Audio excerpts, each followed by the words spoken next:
Watching the tragedy unfold in Japan brought back strong memories for Tom Foreman. Could happen here. We didn't, there it is, it could happen to us. The lifelong Middletown resident is currently his town's emergency management coordinator.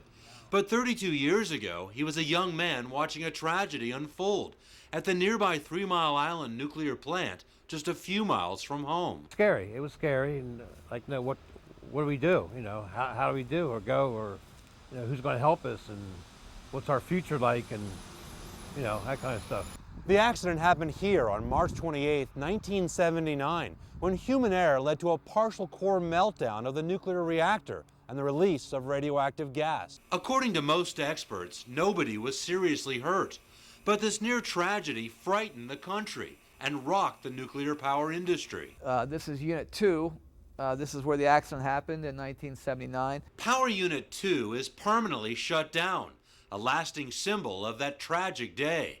But Unit 1 still operates, providing power for nearly 1 million Pennsylvania homes. The plant's operating very safely. That's our #1 priority. Even though we make electricity, public health and safety is overriding everything else that we do here at TMI. Plant officials say they've made major improvements since the accident, upgrading equipment, changing procedures, and providing better training for workers. But the impact of this near disaster continues to be felt. These buzzing monitors dot the area, searching for the slightest hint of a radiation leak. And nearly 100 red alert sirens are spread over a 10-mile radius, a doomsday device meant to warn the region's 200,000 residents of a possible tragedy. People are also provided an evacuation route and a box of iodine pills, just in case. While experts say most folks will bounce back from a disaster, some struggle to survive. There are people who continue to have problems. There are people who continue to have anxieties, to have fears. Will there still be more aftershocks?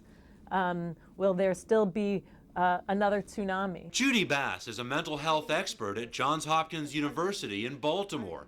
She says some victims simply can't go on with their lives, suffering from anxiety and stress.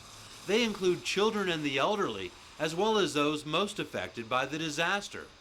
But there is hope. They should seek out mental health services from mental health professionals. There's pharmacological treatments that are effective. There's evidence for them. You mean drugs? Drugs. There's also psychotherapy, so talk therapy. After 3 decades, Middletown community leaders say most folks here are doing just fine.